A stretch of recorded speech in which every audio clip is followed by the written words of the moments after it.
Você já pensou onde pode estar o sagrado hoje? Temos limites para nossa crença? Qual o Deus que surgiu no século XXI? Qual é o Deus do mundo líquido? Deus foi customizado? Fé pode combinar com razão? Existe a possibilidade de substituir a veneração ao sagrado pela veneração a personagens famosas? Isso é a fé. É a certeza que vai dar certo, mesmo quando todos dizem que não. O Deus customizado das redes sociais deixa de ser Deus. E que nós não encontramos a maneira de conviver com essas diferenças. Nós somos movidos não pela verdade, nós somos movidos pela ilusão. Seria a rede social uma nova forma de comunidade religiosa, onde você acredita estar servindo algo maior do que o seu próprio narciso? Afinal, isso é tudo?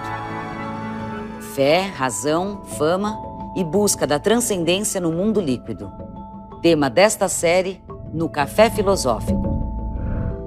A busca da verdade foi sempre um desejo humano. E a definição do que é a verdade, um problema constantemente investigado pela filosofia, pelas religiões, pela ciência. Mas qual o conceito e o valor da verdade nessa nossa era, a da pós-verdade? Vivemos um tempo em que os valores desabam junto com a rigidez dos conceitos, das verdades estabelecidas. O edifício conceitual construído sobre a ideia de verdade se desfaz diante de nós. A incerteza é generalizada, o medo. Vivemos uma guerra antiga, mas com novas armas, novas estratégias. A guerra da informação se alimenta da guerra de nós contra nós mesmos. Nós vivemos um momento tenso na nossa sociedade e muito marcado pela emergência de novas mídias, que em si desestruturaram o valor que a gente antigamente dava à verdade, né? Então é comum dizer que vivemos a era da pós-verdade. E nós costumamos associar a ideia de verdade como oposição à ideia de fé. E o que eu vou argumentar aqui é que a verdade é um artigo de fé, né? Que ciência e religião não se opõem, a não ser a partir de um desejo das duas de se colocar nesse lugar. Mas ao pé da letra, não. É mais ou menos essa argumentação do Nietzsche. E é bastante interessante o modo como ele desautoriza isso. Então é comum a gente ligar o Nietzsche, por exemplo, ao Anticristo, que é um livro que ele escreveu que ficou bastante famoso. Mas a questão do Nietzsche com a religião cristã especificamente é muito localizada. Quer dizer, ele tem uma visão especificamente sobre religião e que a gente pode tratar. Mas não é só disso que ele fala quando ele fala de Deus. Ele está falando de um conceito muito maior do que isso. Então, a grande questão do Nietzsche diz respeito à modernidade. Esse é o foco do pensamento do Nietzsche. Essa é a crítica que o Nietzsche faz. Tem uma frase muito interessante quando o Nietzsche diz o seguinte: jamais mataremos Deus, posto que ainda acreditamos na gramática, né? Então, a gramática é o fundamento da fé que nos move. Nós nos relacionamos cotidianamente por meio de artigos de fé. Né? Para começar, eu acredito no meu nome próprio. Né? Eu acredito nas características que me são atribuídas pela minha família, pela sociedade. Então, a base da existência humana é a metáfora. Quando eu digo uma palavra, eu estou emitindo um som. E eu estou articulando esse som que eu estou emitindo com um determinado sentido. Quem está articulando? Quem disse que a palavra tem um sentido? Como é que isso se estabeleceu, né? A gente sabe que uma pessoa em delírio, por exemplo, psicótico, a primeira coisa que ela faz é perder esse vínculo, né? As coisas todas são estabelecidas a partir de um acordo que fazemos com a gente mesmo e com o outro. Mas é um acordo que qualquer vento muito forte derruba. Nós somos seres metafóricos, nós somos seres virtuais antes de tudo, né? Então, o que nos coloca no mundo como espécie é a nossa capacidade de memória, nossa capacidade de acúmulo de dados e o modo como essa memória articula canaletas, direções, valores, conceitos, né? E o modo como a gente aceita esse jogo.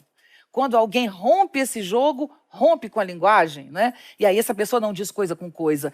Então, onde entra nesse jogo a ideia de verdade? É mais um artigo de fé, assim como a linguagem. Nós somos movidos não pela verdade, nós somos movidos pela ilusão. Nós amamos uma ilusão.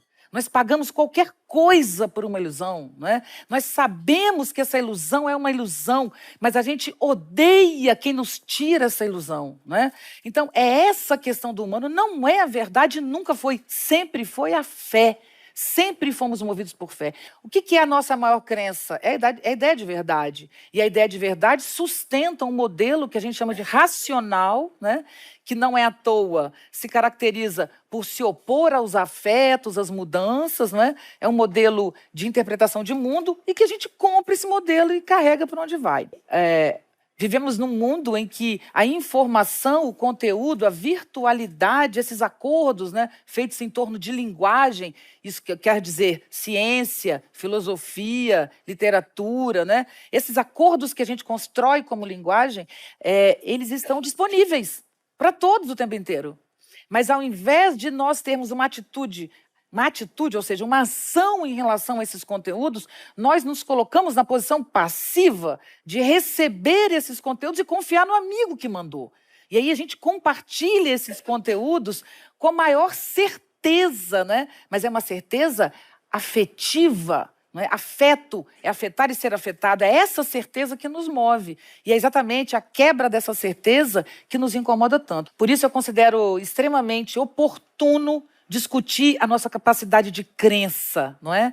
Porque é ela que nos move, é a nossa ilusão que nos move e não a nossa vontade de verdade. Se fôssemos movidos pela vontade de verdade, a razão do nosso debate, do nosso texto, da nossa produção contemporânea e de sempre, né? Se a busca fosse a verdade, seria discutir a morte, seria discutir o fim, esse sim, inevitável.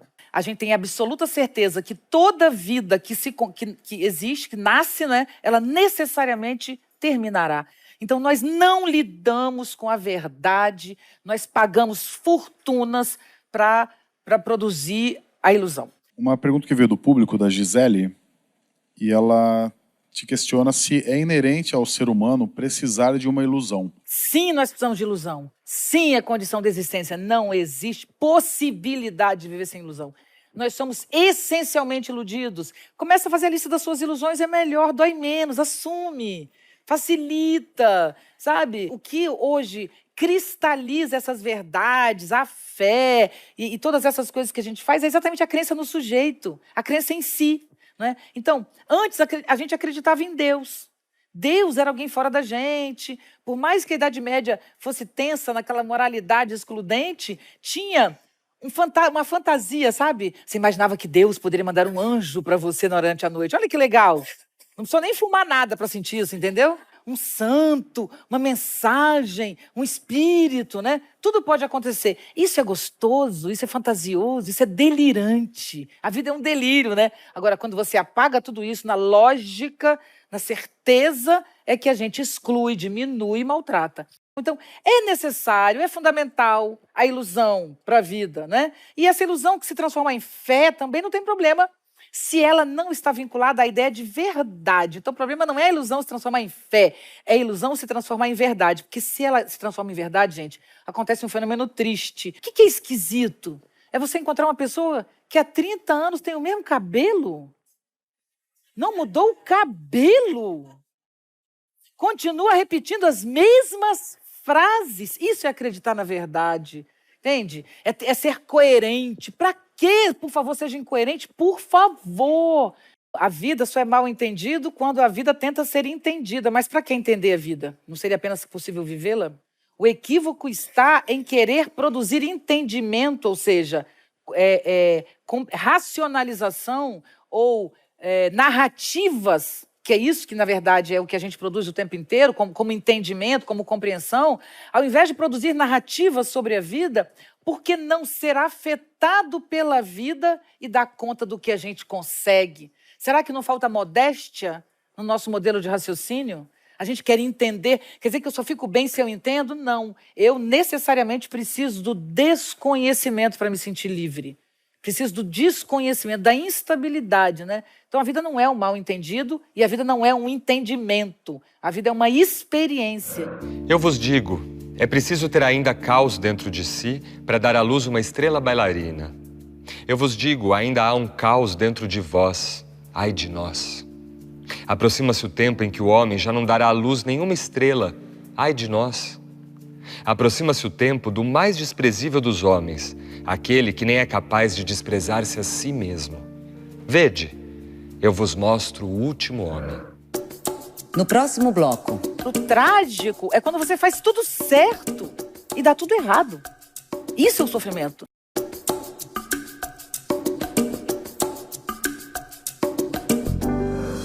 O nosso interesse pela verdade nos deixa cara a cara com a mais inegável delas, a finitude humana. Para nos distrair deste trágico e inegável fato, foram muitos artifícios que criamos ao longo da história. O grego conheceu e sentiu os temores e os horrores de existir. Para que lhe fosse possível de algum modo viver, teve de colocar ali, entre ele e a vida, a resplendente criação onírica dos deuses olímpicos. Para poder viver, tiveram os gregos, levado pela mais profunda necessidade, de criar tais deuses. Assim, os deuses legitimam a vida humana pelo fato deles próprios a viverem. Será que no nosso tempo a negação da finitude e o desejo de imortalidade se traduzem numa vida cada vez mais virtual, imaterial? Nós somos movidos, como eu disse, por uma verdade. Essa verdade se chama a morte, a finitude, não é? Isso é o que Nietzsche chama de ferida trágica, não é? É o que nos caracteriza. Então, enfrentar essa ferida trágica, se relacionar diretamente com esse abismo, com essa lâmina que nos fere por meio da nossa consciência, isso leva necessariamente ao sofrimento. Então, uma sociedade se distingue da outra a partir do modo como ela lida com o sofrimento, não é? E é isso que distingue a visão do Nietzsche da história. Então, o Nietzsche olha para a história e diz: só há um momento na história em que fomos corajosos, em que realmente enfrentamos a nossa existência, né, a confrontamos, que é o período trágico grego, é o século da tragédia grega. Quando os gregos, com plena consciência, já numa cidade, já numa aglomeração urbana, né, já discutindo democracia, já discutindo medicina, filosofia, né, já nessa sociedade que se organiza, nós nos relacionamos com essa sociedade tendo consciência de que pessoas em grupo, elas precisam canalizar o seu excesso em alguma direção. E o que nos produz excesso? O que nos faz transbordar? Nossa ferida trágica, que é o nosso sofrimento. Então, é como se o grego construísse, na época trágica, um desenho, que eu digo que é um desenho no chão, é como se fosse um traço no chão e dissesse: isso aqui agora é o espaço da ficção. Os gregos, com o teatro, eles institucionalizaram o espaço da ficção. E é o espaço do teatro que vai fundamentar todo tipo de representação, na verdade. É ali que a gente vai estruturar essa representação, que é dizer assim: olha, eu estou vivendo aqui, eu tenho as minhas dores reais, mas eu não tenho como lidar com elas. Então, o que é o espaço da ficção? É o espaço onde a gente coloca ali, representado, com música, dança, alegria, com harmonia, né? com melodia. A gente constrói ali um espaço para dizer: aqui eu posso ser o que eu quiser. Eu posso tanto ser a minha dor, como posso representar o meu prazer. Então, o teatro, no caso do grego, o que ele se dedicou inicialmente? Assim que surgiu o espaço da representação, o que ele traz? Ele traz o pior sofrimento, porque se eu posso, no teatro, representar a maior sofrimento que alguém pode ter, que é o sofrimento trágico, e se caracteriza por ser um sofrimento não merecido, porque um sofrimento merecido não é um grande sofrimento. Você bebeu demais, bateu com um carro, fez uma besteira, isso não é uma tragédia. Mesmo que tenha destruído sua família, é um erro muito explícito, né? Você bebeu e não deveria ter bebido. Agora, o trágico é quando você faz tudo certo e dá tudo errado. Isso é o sofrimento. Então, nada garante na vida que o resultado final será afirmativo. Nada, absolutamente nada, porque a vida é devir, é vir a ser, é acontecimento, isso não está no nosso controle. Então, se eu posso representar no teatro, e assim que o teatro nasce, se eu posso representar ali o maior sofrimento que alguém pode ter, porque é esse o desafio da tragédia, dos tragediógrafos gregos, Sófocles, Eurípides, o que é a grande questão é representar esse sofrimento insuportável. Porque, gente, se eu sou capaz de lidar, por meio da arte que seja, com o meu pior sofrimento, todos os outros eu posso lidar com leveza e tranquilidade. E foi exatamente o contrário do caminho trágico que a civilização ocidental existiu, né? Foi pela negação da tragédia. Quem mata a tragédia, segundo Nietzsche, é o Eurípides, porque o Eurípides já negocia com a racionalidade socrática que começa a nascer. Então, o que determinava a tragédia grega de Sófocles, né? Desse sofrimento não merecido? O que é o sofrimento não merecido? É você lidando com o imponderável, que são os deuses que ele chama. O que é o imponderável? O mar é imponderável, não é? Então, esteja no meio do mar para você ver. Mesmo num navio, ele pode cair, ele pode... Então, o mar é imponderável, por isso é um deus para os gregos, né? Os ventos também são imponderáveis, a morte é imponderável. Então, o que é o imponderável? O que a gente determina como sendo deuses. São forças enormes, imensas, que estão acima do nosso controle, não é? Acontece que dessa luta com o imponderável, com o destino, com as moiras que caracterizava Sófocles e Eurípides, isso se transforma. Porque a questão do Eurípides é basicamente manifesta na Medeia, não é? Então, o que é o sofrimento da Medeia? É o ciúme. Agora eu saio do sofrimento grandioso, que é o ser humano com as suas questões existenciais, para as questões de mim comigo mesma, não é? É quase como se a gente, por não suportar o sofrimento grandioso da vida, que é o imponderável, eu digo, não, eu estou sofrendo de ciúme, meu problema agora é o ciúme, e a Medeia, então, mata os seus filhos para se vingar do marido, do cara que era o pai de seus filhos. Medeia, a infeliz, ferida pelo ultraje, invoca os juramentos. Já sem alimento, abandonado o corpo ao sofrimento, consumindo só em pranto seus dias todos, desde que sofreu a injúria do esposo. Nem levanta os olhos, pois a face vive pendida para o chão. Chora o pai querido, sua terra, a casa que traiu para seguir o homem que hoje a despreza. Os filhos lhe causam horror e já não sente satisfação em vê-los. Chego a recear que tome a infeliz qualquer resolução insólita. Seu coração é impetuoso. Ela não é capaz de suportar maus tratos. Isso é a psicologização do sofrimento, para o Nietzsche. Então, eu digo que eu estou sofrendo de ciúme, ou porque o meu cabelo é crespo, ou porque eu engordei tantos quilos, ou porque eu estou envelhecendo e tenho rugas. Nada disso é um sofrimento. Isso tudo é um modo de substituir o imponderável por um sofrimento menor, como se eu pudesse dar conta dele de alguma maneira. A questão é que o desafio do imponderável te provoca o sofrimento real, esse grandioso, que é a existência, que você não controla absolutamente. A questão é que você se relacionando com esse imponderável, que é o grande sofrimento, nessa relação, você é tomado por uma quantidade, não por uma qualidade, por uma quantidade de forças que move a sua existência num grau que obriga você a sair do lugar em que você se encontra. O nome disso é angústia. Então, o que é angústia? Angústia é você ter uma quantidade maior de vida e de ação no seu corpo do que a sua ação é capaz de canalizar. Então, o que nós fizemos? Nós descemos da angústia para a psicologização da dor, né? Para diminuir esse sofrimento e, com isso, a psicologização da dor não, de fato, diminuiu o nosso sofrimento, ele se manteve. Então, a gente precisa daquele rame-rame, né? Daquela autocomiseração, daquele sofrimento auto-infligido. É uma coisa inacreditável como a gente gosta desse processo. Então, eu continuo sofrendo, mas eu não tenho mais o impulso de vida que o sofrimento trágico me traria, né? Então, o espaço da ficção, ele é condição da existência. Se o ser humano olha a vida de frente, ele não suporta. Se a gente continua nessa história, é como se a gente fosse tratando o sofrimento cada vez mais como pessoal. Quando Sócrates, essa frase é atribuída a Sócrates, mas não é dele, conhece-te a ti mesmo. Essa frase é da mitologia grega. Essa frase se refere ao templo de Apolo, que diz, conhece-te a ti mesmo pelo templo de Apolo. O que é o conhece-te a ti mesmo? Apolíneo é dizer, olha o seu tamanho, olhe para você mesmo, como você é ninguém, como você é pequeno, como o mundo é enorme, como você precisa dos outros, como você precisa se conectar ao mundo. Ou seja, não se iluda. Olhe para você mesmo, você não guia a sua vida. Então, fique esperto. É isso que eu conheço-te a ti mesmo, né? Mas o conhece-te a ti mesmo, a partir do pensamento socrático, platônico, aristotélico, ele vai se tornar o fundamento do eu. Então, conhece-te a ti mesmo é um movimento que deixa de ser um movimento da exterioridade e se transforma num movimento de interioridade. Então, quem é o eu mesmo? Aí começa o delírio de si, né?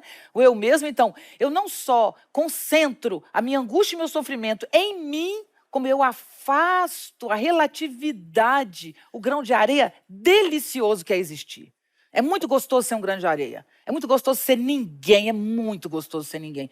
Então, quando, na formação humana, a gente começa a colocar o eu para substituir esse lugar que se chama mundo, quando a gente passa a ter como centro do pensamento não a existência, o mundo, a grandiosidade, mas a minha vida, a minha trajetória, você não tenha dúvida que isso é uma perda enorme, que a sua vida, por melhor e mais bem-sucedida que seja, ela jamais vai dar conta de você. Porque você não é a razão de existência de você mesma. O seu pensamento não é produto de você. O pensamento cartesiano diz, penso, logo existo. E o Nietzsche diz, não sou eu que pensa. Quem diz que há algo que pensa? Um pensamento vem quando ele quer e não quando eu quero. É um falseamento da realidade efetiva dizer que o sujeito é consequência do pensamento. Né? Que o sujeito é que causa o pensamento, quando não é isso que acontece. Se fosse, você não pensaria aqueles absurdos à noite, quando você acorda de madrugada, na angústia noturna. Sai de mim pensamento, é o contrário. O pensamento vem e te invade. O que é o seu eu? O seu eu existe. Ele é um campo de forças, antes de tudo marcado por sua memória e por sua presença física, por sua existência. Então, a minha existência é, antes de tudo, uma tensão física que eu estabeleço com essa cadeira, com essa roupa, com a presença de vocês. Essa tensão física eu estou marcada aqui. Mas essa tensão física está articulada com uma memória que tem toda a minha história com a minha virtualidade, né? Então, antes de tudo, o humano é uma presença articulada com uma virtualidade. O que caracteriza o humano é a virtualidade. O mundo contemporâneo, que é tão virtual, ele é apenas a reprodução da nossa natureza. Só há humano porque há uma virtualidade. A espécie humana só sobrevive quando ela aumenta o volume cerebral, quando ela ganha memória. E é essa memória que faz a tensão comigo, que se chama consciência, que me olha de fora. Eu navego na minha memória, eu tenho ações na minha memória, no sonho, por exemplo, né? E é essa ação que hoje a gente reproduz na internet. Na história humana, para o Nietzsche, nós hoje, com a internet, estamos apenas radicalizando na nossa virtualidade a negação do corpo, que caracterizou toda a nossa história.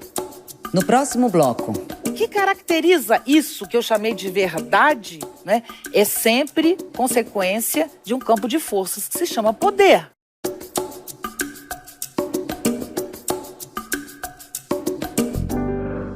Pode-se admirar o homem como um poderoso gênio construtivo, que consegue erigir sobre fundamentos móveis e como que sobre água corrente uma cúpula conceitual infinitamente complicada.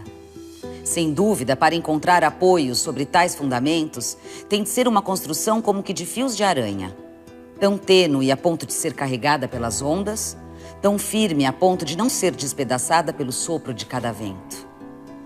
Como gênio construtivo, o homem se eleva nesta medida muito acima da abelha. Esta constrói com cera que recolhe da natureza. Ele, com a matéria muito mais tênue dos conceitos, que antes tem de fabricar a partir de si mesmo. Então, ele está elogiando a capacidade construtiva não pelas pirâmides egípcias, não por nossa capacidade de produzir prédios e ferramentas, mas pela nossa capacidade de produzir linguagem, conceito, pensamento e virtualidade. Para que um humano exista, camadas e camadas de conceitos sobrepostos existem. Cada vez que um humano nasce, ele tem à sua disposição esse tecido múltiplo, né? Que hoje a gente sabe que tem mais a forma de uma rede que nos absorve. Então, Cada vez que um bebê nasce, ele entra, naquele momento que ele nasce, nos gestos que ele faz, nas interpretações que cada um faz dos gestos desse bebê, especialmente quando esse bebê adquire a linguagem, né, ele entra numa lógica pré-estabelecida, construída por esse gênio do pensamento e da linguagem, que é o humano. A verdade é o estabelecimento de um acordo em que a gente estabelece as condições desse acordo, né? Mas a ideia da existência de uma verdade em si, de algo imutável, grandioso, isso é a ideia de verdade, que é prima, irmã, gêmea, siamesa da ideia de Deus. Não há nenhuma diferença. Então, uma coisa é estabelecer que nascemos, existimos, que a vida é sofrimento, que nós precisamos uns dos outros, que nós não somos ninguém, mas, ao mesmo tempo, temos a capacidade de arte, de alegria, de produção de conceito, de troca, de amor, né? E que nesse processo a gente precisa construir algumas canaletas. Isso é uma coisa. E vamos produzir acordos para isso. Então, a verdade hoje é essa, amanhã não é mais, porque a gente refez o acordo. Isso chama-se ética. Outra coisa que fundamenta a moral é diferente. O que fundamenta a moral? Não é a compreensão da nossa falência, falência é uma palavra pesada, da nossa fragilidade constitutiva, existencial, e que nos faz fazer acordos para que a gente possa se completar e viver bem. Isso é bonito, isso é modesto, e isso é muito intensificador da vida. Outra coisa é dizer, existe algo em si mesmo, eterno, único, imutável. Isso que é imutável, é único, ele se chama verdade e é ele que tem que ser buscado em tudo que a gente faz, né? Agora, o que caracteriza isso que eu chamei de verdade, né, é sempre consequência de um campo de forças que se chama poder. Então, a questão do Nietzsche é relacionar a questão da ciência e da verdade à questão dos valores. E dizer, sim, existe uma verdade, mas ela é sempre consequência de um campo de forças. Ela é sempre consequência de um jogo. No entanto, a história da filosofia, do pensamento e da ciência construiu uma outra narrativa de que há essa verdade, né? E que ela está acima de tudo. Isso é muito próximo para o Nietzsche de um artigo de fé, né? Só que esse artigo de fé, ele não é de qualquer maneira, ele não nasceu de qualquer modo, ele tem um sentido, e é esse sentido que eu vou dizer. O que fundamentou, que valores fundamentaram a vida humana até aqui? Quando a gente olha para trás e a gente sabe que o Homo sapiens nasce, o sapiens sapiens, da consciência da morte, a gente tem essa data, né, quando começamos a enterrar mortos, é fácil identificar, porque você tem restos, tem, né, um ritual funeral, tem alguma coisa ali, né? Então, consequência de um exercício longo de memória e de conhecimento, nos fez ter consciência de nós mesmos, a consciência de si, a consciência da morte. Então, qual é o primeiro valor que a gente tem, de fato, o valor da vida? Ou seja, eu vou morrer, então eu tenho que valorizar a vida, eu tenho que plantar, tenho que colher, E aí começa a civilização. Então, a civilização nasce de um valor, que é a vida. E o que é a vida? É o que muda, é o que nos torna frágeis, né? Ponto. Pouco tempo depois, a gente tem na Grécia, que é o século V a.C., né? A gente vê acontecer na Grécia o fundamento dessa ideia de verdade e o fundamento de um valor, que é a verdade, que trouxe a nossa existência até aqui. Para o Nietzsche, o nascimento da ideia de verdade na Grécia Antiga, com Sócrates, Platão e Aristóteles, essa ideia é a ideia que destrói a nossa existência, né? A ideia de que o bem é o que não muda. O bem é o que não muda. O bem é único. O bem é eterno, ele é imutável. Então, para Nietzsche, isso é aquilo que vai fazer com que a vida cada vez mais perca o valor. Portanto, eu estou aqui existindo, eu existo e a minha vida é marcada por choques de intensidade. Eu sou arrastada pelos meus olhos que veem, né? E que sofrem, e que sentem, que percebem, pelos meus sentidos, pelo meu corpo. Eu sou movida pela música, né? Eu sou movida pelos meus sonhos, eu sou movida o tempo inteiro por tudo. Agora, eu, como todo mundo, sou movida por valores fixos. Então, esse sofrimento é incalculável. É isso que torna o humano um ser doente de si mesmo. porque nós rejeitamos o que há de melhor em nós. A nossa capacidade criativa, a nossa capacidade de ilusão, de ficção, de transformação, de produção de acordo, de valorização da perspectiva, né? Da arte. O ser humano é marcado pela sua capacidade de produzir ficção, é a questão do Nietzsche. O que caracteriza a vida como vontade de potência? Vida é vontade de potência para Nietzsche. O que é vontade de potência? Uma força criativa contínua, uma força interpretativa contínua. A vida é um processo de criação e interpretação constante. Vida é o que se transforma. Isso é o devir e o vir a ser. No entanto, a ideia de verdade é exatamente o oposto disso. Então, o que aconteceu de Platão até aqui para o Nietzsche? Um processo de desvalorização da vida, de negação do corpo, de negação da presença e do instante. Não venham me dizer que isso é culpa da internet. Isso não é verdade. A virtualização das relações, a falta de corpo e de presença é muito mais antiga. Tanto que essa frase minha, que é bastante já conhecida nas redes sociais, ela é muito antes da internet. É muito antiga, minha. A ideia de que somos uma cabeça obesa arrastando um corpo raquítico. Eu sempre gostei de dizer isso. Então, o que eu estou falando? Eu estou dizendo que nós pensamos e não sentimos. Por que não sentimos? Porque o sentimento não tem valor. Não tem valor porque ele não é configurado, ele não é ordenado. Para o Nietzsche, o primeiro momento desse processo da sociedade é a criação da linguagem, né? Então, a gramática é o nosso maior artigo de fé. A gramática é a nossa linguagem, mas a nossa linguagem é marcada por 2 livros. 2 livros definem a nossa vida. Um dicionário, que é o banco de dados das palavras possíveis, né, na nossa língua. Do outro lado, uma gramática. A gramática estabelece de que modo você ordena as palavras. Então, você não tem apenas palavras. Mulher, não é? E a gente estabelecia que mulher era uma coisa só, não era? Ser mulher era uma coisa só. Especialmente doce, amável, gentil e generosa, mãe, não é? Passiva, tudo isso. Vocês sabem que é o contrário. As mulheres são excessivas e desequilibradas, felizmente. Né?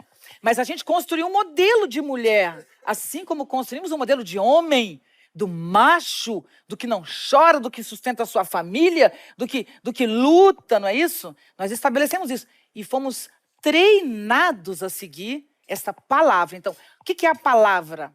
A palavra é uma representação sonora de uma sensação. Então, eu sinto algo e digo, estou com calor. Ou eu digo, eu estou amando. Ou eu digo, estou angustiada, não é? Então, eu transformo o movimento que eu sinto em meu corpo em uma palavra. Mas como você vai transformar uma infinidade de coisas em uma palavra? Então, o que é a palavra? É a identificação do não idêntico. A ideia de identidade que fundamenta a lógica gramatical, né? Que são esse princípio de identidade que diz o que é. Aí você fala, o que é pode não ter sido, o que é pode deixar de ser, não, o que é, ou seja, o que realmente é na vida, que é a verdade, não deixará de ser, ela permanece eternamente, né, a mesma verdade.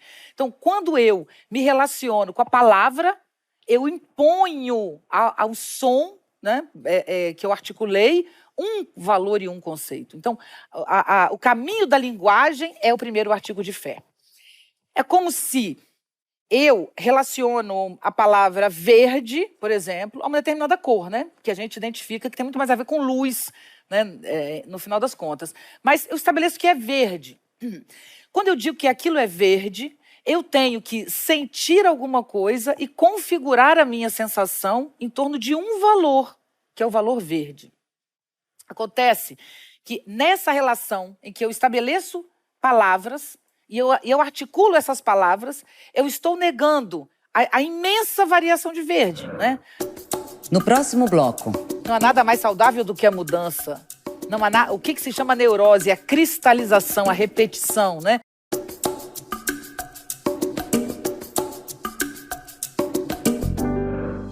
O filósofo Nietzsche já havia proclamado que não há fatos, apenas interpretações. E na nossa época de informação veloz e abundante, estamos exaustos tentando interpretar tantos fatos que nos chegam.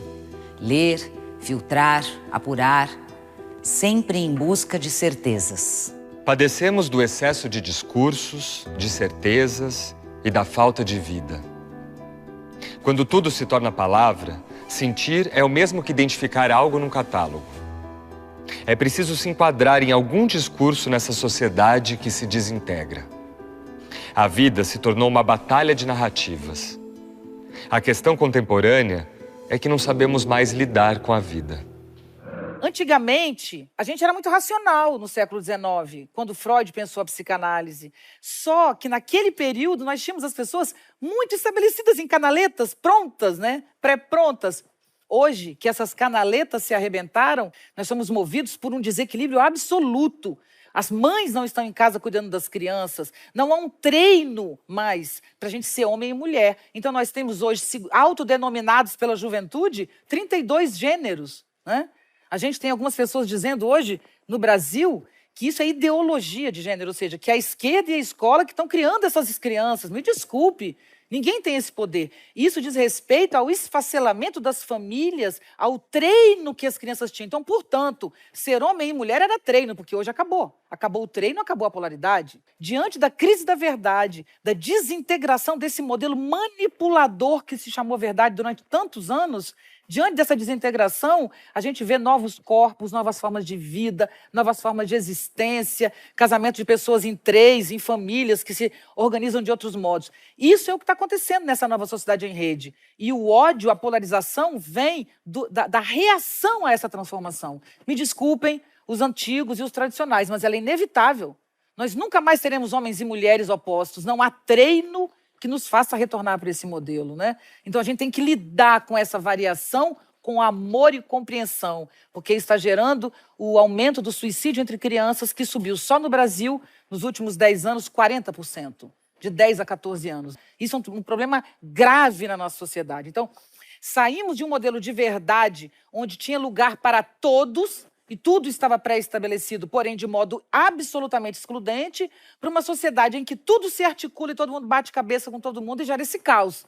Mas esse caos vai se transformar numa nova ordem cada vez mais, e uma ordem mais ampla, né? Mais horizontalizada. Viveremos melhor no futuro, eu não tenho dúvida disso. O problema é passar por essa transição. O mundo inteiro passa por isso, inteiro, por razões distintas e momentos distintos. Mas é um problema planetário. O conceito de Deus foi até aqui a maior objeção contra a existência. Por que é a maior objeção contra a existência? O conceito de Deus, Deus é onipresente, onipotente, onisciente. A verdade é única, imutável e causal, assim como Deus. Deus é a origem de todas as coisas, né? A verdade também é a origem de todas as coisas. Então, se você pega o conceito de Deus e apaga a palavra Deus e coloca verdade, ele é literalmente a mesma coisa. Então, o nosso maior artigo de fé foi construir uma ideia de verdade como sendo o bem e relacionar o bem e a verdade ao imutável. Então, tudo que nós vivemos na vida não presta, porque o que a gente busca é algo que não existe na natureza. Vida é movimento e transformação. Mesmo um diamante, que é uma pedra extremamente dura, está em movimento, só que ela se move tão lentamente que a gente não percebe. Então, tudo que existe na vida, mesmo na vida física, material, está em mudança e desintegração, né? Especialmente o nosso ser. Nada mais saudável, quem é psicólogo sabe disso, quem não é também sabe disso, não há nada mais saudável do que a mudança. Não há o que se chama neurose? É a cristalização, a repetição, né? Então, se nós mudássemos com alegria e nos entrássemos nesse movimento de mudança com alegria, com harmonia, né? Enfim, com ética, talvez a gente conseguisse ver melhor. Não, a gente constrói modelos, um modelo de pai, um modelo de filho, um modelo de mãe e, especialmente, gente, o maior artigo de fé que nós temos e que destruiu a nossa sociedade, que se chama felicidade, não é? A felicidade é uma coisa, é uma ideia extremamente nefasta. Ela promete, só promete e não cumpre, porque a felicidade é um estado que nunca chega. Quando chega aquele momento em que você sonhou, que você idealizou, sempre tem mosquito, sempre tem um mal-estar, sabe? Tem aquela pessoa que se casou, que você, hoje em dia nem tem isso, mas já teve. Aí você idealizou e de repente a pessoa ronca, não é? A pessoa tem seus hábitos estranhos. Então, isso começa a não caber no projeto de vida, o projeto de felicidade não cabe isso. Como que está estragando minha alegria, minha felicidade? Então, as pessoas estão sempre estragando a nossa felicidade. Porque a nossa felicidade é virtual e não foi a internet que inventou essa porcaria. Quem inventou essa porcaria Foi a ideia de que o bem é o que não muda. Queridos, me desculpem, o bem é o que muda.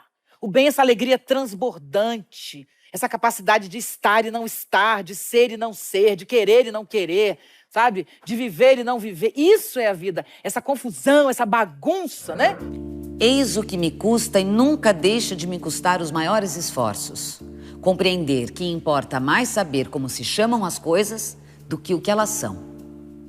Que loucura não seria pretender que basta denunciar essa origem, este véu nebuloso do delírio, para reduzir ao nada o mundo tido como essencial, aquilo que se chama realidade.